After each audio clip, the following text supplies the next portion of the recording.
Welcome to another example of time value of money. In this example, we'll look at the case of present value of an ordinary annuity. And we'll see how to find out the present value of an ordinary annuity using multiple methods. So the question at hand is, how much would you be willing to pay today for an investment that would return rupees 800 each year at the end of each of the next 6 years? Assume an interest rate of 5%. So let us understand this example using the time scale. So the tenure given to us is 6 years: 0, 1, 2, 3, 4, 5, and 6. Now we want to make an investment today, which is at the beginning of the time scale. So this investment, let's say, is the present value, and we want to find out how much that is. And this investment should return rupees 800 each year at the end of the year. So that means at the end of first year, we should be getting 800 rupees. At the end of second year, again, we should be getting 800 rupees. At the end of third year, 800, fourth 800, fifth 800, and sixth also 800 rupees. The rate of interest is assumed to be 5% each year. So this is a case of an ordinary annuity where we are getting paid 800 rupees at the end of each of the next 6 years.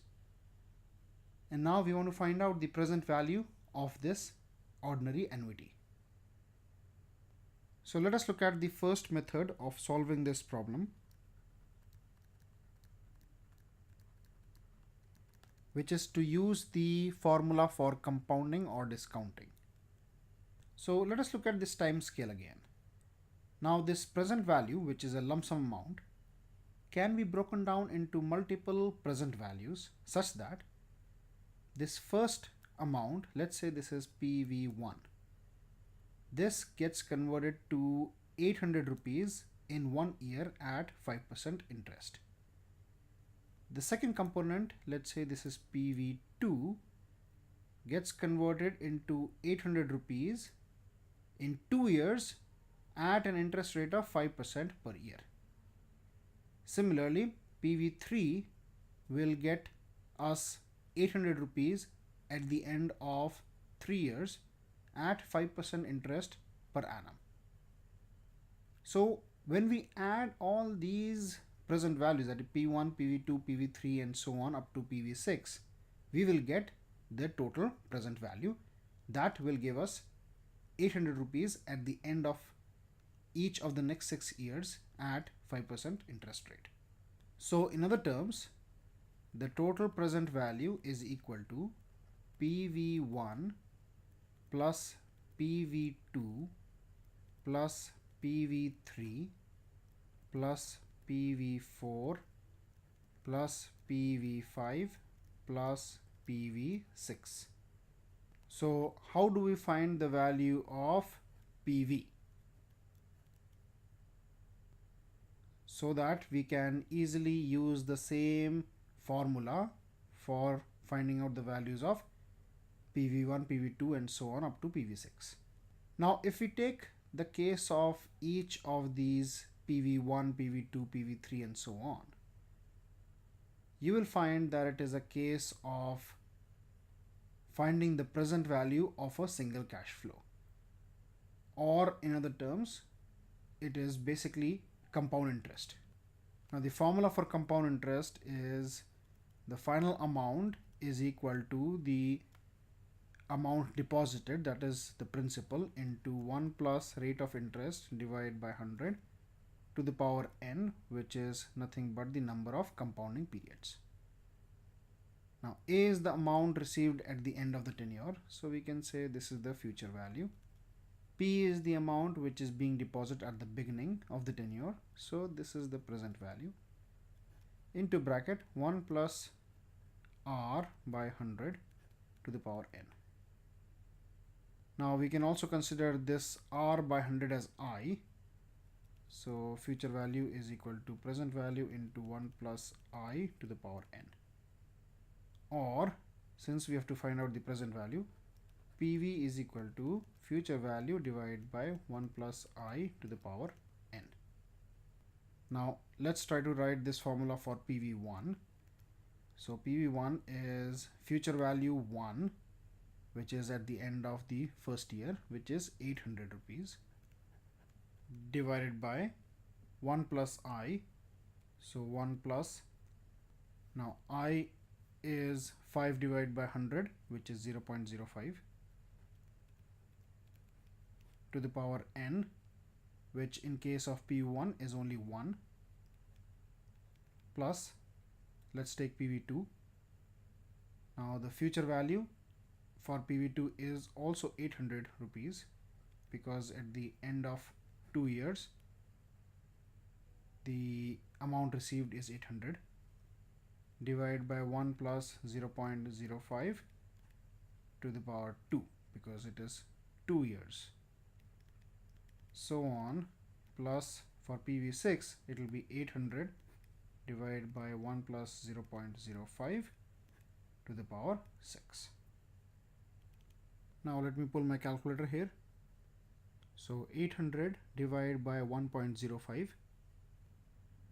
so 800 divided by 1.05, so this comes out to 761.9. So 761.9 plus, now we'll first take the denominator, so 1.05 square and 1 by x multiplied by 800, so this is equal to 725.62. So similarly, let me calculate the remaining values and note it down here. So after calculating all these values and summing them up, the total comes out to be 4060.54 rupees. Now in this example, we have the tenure as 6 years. So we calculated the present value for each of these 6 years separately. Let's say the tenure was like 20, 30, 40 years. Then the calculations will become very tedious. So let's look at the second method, which makes this calculation much easier.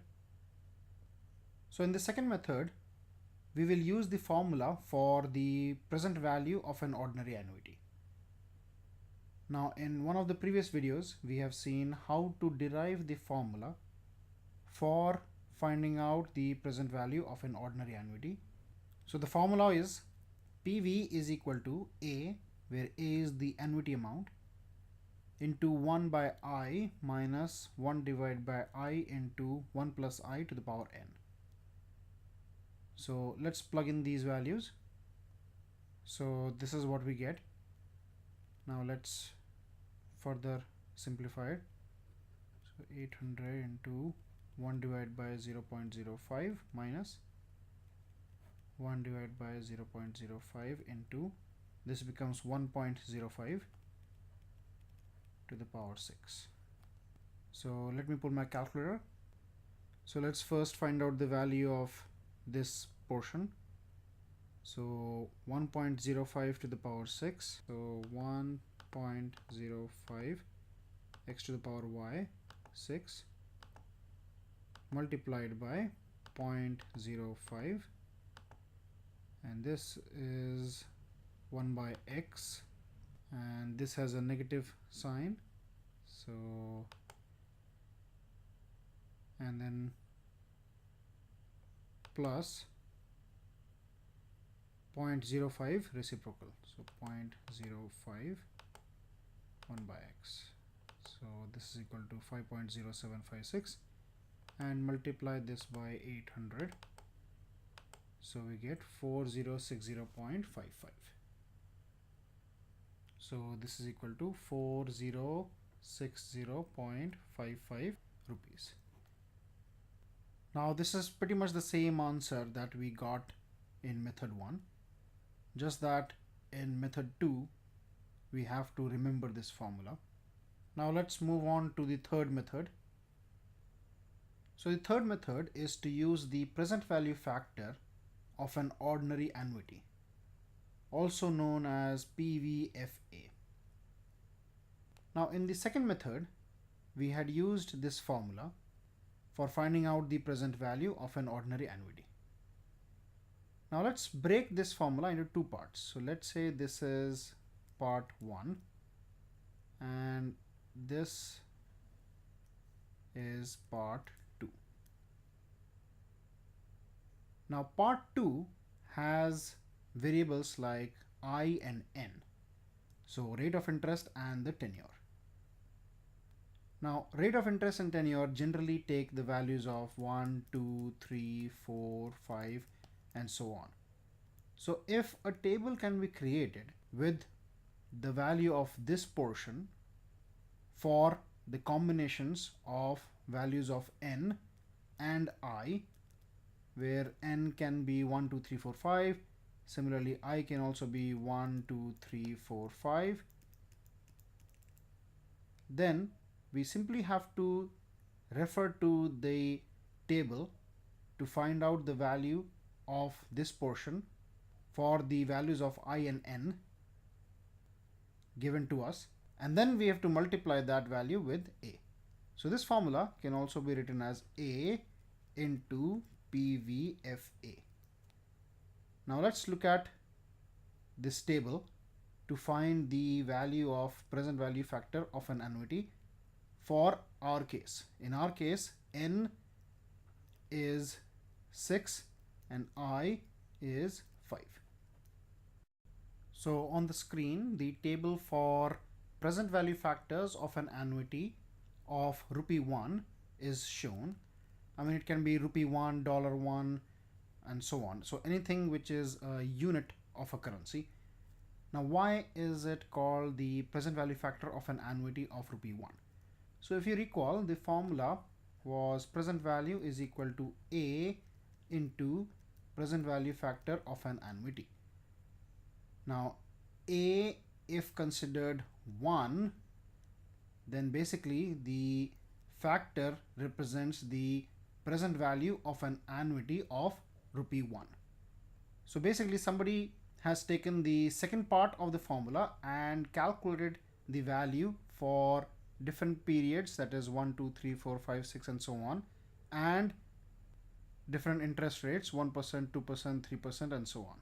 Now in our case, N, which is the number of periods, is 6, while the rate of interest, which is I, is 5%. So the intersection of these two gives us the value 5.0757. So what this means is that if you want an annuity of rupee 1 for the next 6 years, at the end of each year, at an interest rate of 5%, then you need to invest rupees 5.0757 today. So let's now plug in this value in our formula to find out the present value in our case, where the annuity amount is 800 rupees. So let us plug in the values that we found. So A is 800 and PVFA is 5.0757. So let's calculate this.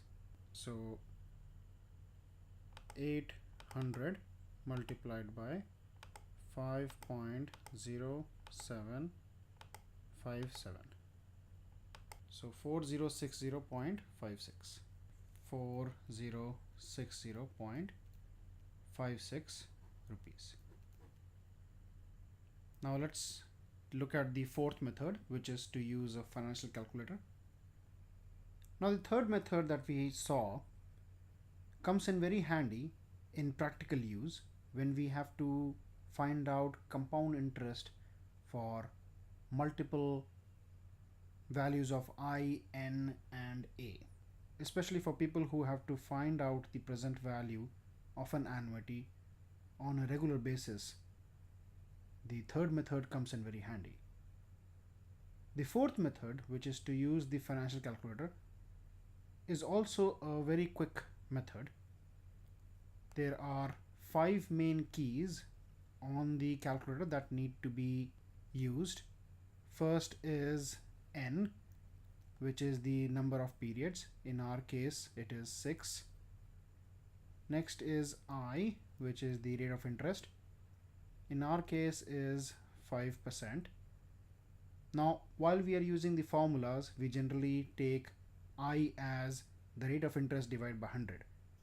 However, when we use the financial calculator, we have to use the rate of interest as is and not divided by 100. Next is the present value, which we have to find out. Next is payments. Now this payment is generally used in case of annuities. In our case, it is 800. It is positive because this is a inflow into our pocket.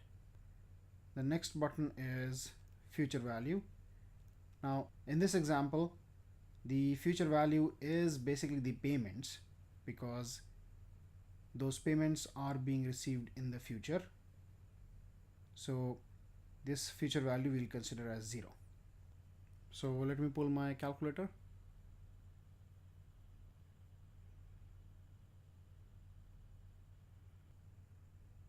Now the method to use this financial calculator is to first key in a value and then let the calculator know what this value stands for.